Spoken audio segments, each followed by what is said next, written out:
Hello friends.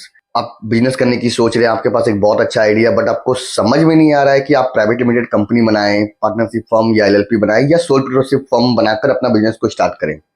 यदि आप सही मायने में बिजनेस स्टार्ट करने की सोच रहे हैं, आपके पास एक अच्छी आइडिया है और this is your first time, तो आपका जो फर्स्ट ऑप्शन और जो कि आपका बेस्ट ऑप्शन भी रहेगा वो रहेगा कि आप सोल प्रोप्राइटरशिप फर्म बनाकर ही अपना बिजनेस स्टार्ट करें। इसके बहुत सारे रीजंस हैं, अपने उसको देखते हैं। पहला तो रीजन है कि easy to incorporate. Sole proprietorship firm बनाने के लिए जस्ट आपको आपका पैन कार्ड, आधार कार्ड की रिक्वायरमेंट होती है, जिसके बाद आपको फ्यू बेसिक रजिस्ट्रेशन जैसे कि trade licence, professional tax, current account खुलवाना पड़ता है और जीएसटी रजिस्ट्रेशन की रिक्वायरमेंट है तो लीजिए, अदरवाइज उसकी भी कोई रिक्वायरमेंट नहीं है। दूसरा पॉइंट है इनकम टैक्स की बेनिफिट। आपको इनकम टैक्स में स्लैब का बेनिफिट मिलेगा। अब 12 लाख रुपए तक की कोई टैक्स ही नहीं देना है। इसको ऐसे समझते हैं कि सपोज आपने बिजनेस किया और आपको 10 लाख रुपए की प्रॉफिट हुई। यदि प्राइवेट लिमिटेड आपका रहता तो आपको 25% यानी 2.5 लाख रुपया, और यदि आपका पार्टनरशिप फर्म या एलएलपी रहता तो 30% मीन्स 3 लाख रुपए का जो भी आपका आउट ऑफ जो भी प्रॉफिट हुआ उसका टैक्स देना पड़ जाता। तो यहाँ पर ये आपके पैसे बच गए।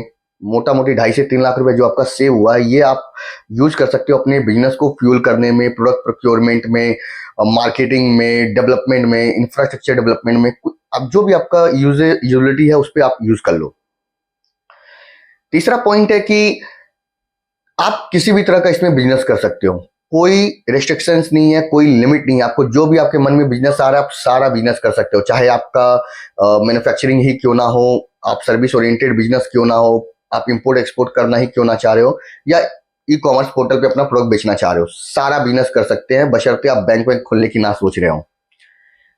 चौथा पॉइंट है कि आपको इसमें कंप्लायंसेस बहुत ही कम है, बहुत कम है। आपको अचानक से बहुत ज्यादा कंप्लायंसेस जैसे जो कि अदर फॉर्मेट में होती है प्राइवेट लिमिटेड या एलएलपी में, उसका शॉक नहीं लगेगा। आप धीरे धीरे कंप्लायंसेस को समझोगे कि okay, these are the basic compliances जो मुझे एवरी मंथ और एवरी ईयर मुझे करनी है। तो आप धीरे धीरे you get used to the compliances. और जब आपका बिजनेस जब स्केल हो जाएगा, आप दूसरे बिजनेस फॉर्मेट में आप शिफ्ट करने का सोचोगे, तो जो ट्रांजिशन है वो बहुत ही ज्यादा स्मूथ रहेगा, because you already knew the many of the compliances. जो इंपॉर्टेंट कंप्लायंस है उसको आप समझते हो कि ओके ये कंप्लायंसेस तो मुझे करनी ही है। अनदर पॉइंट है कि फुल कंट्रोल है। आप कभी भी बिजनेस को चालू कर सकते हैं। यदि बिजनेस नहीं चल रही है तो इजी टू शट डाउन है, आपको कोई ज्यादा परेशानी नहीं होती। आपको जस्ट जो भी बेसिक रजिस्ट्रेशन है आपको उसको सरेंडर करना है।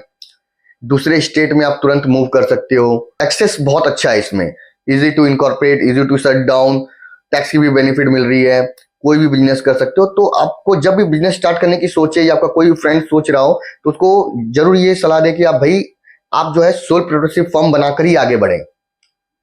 तो ये वीडियो आपको कैसा लगा?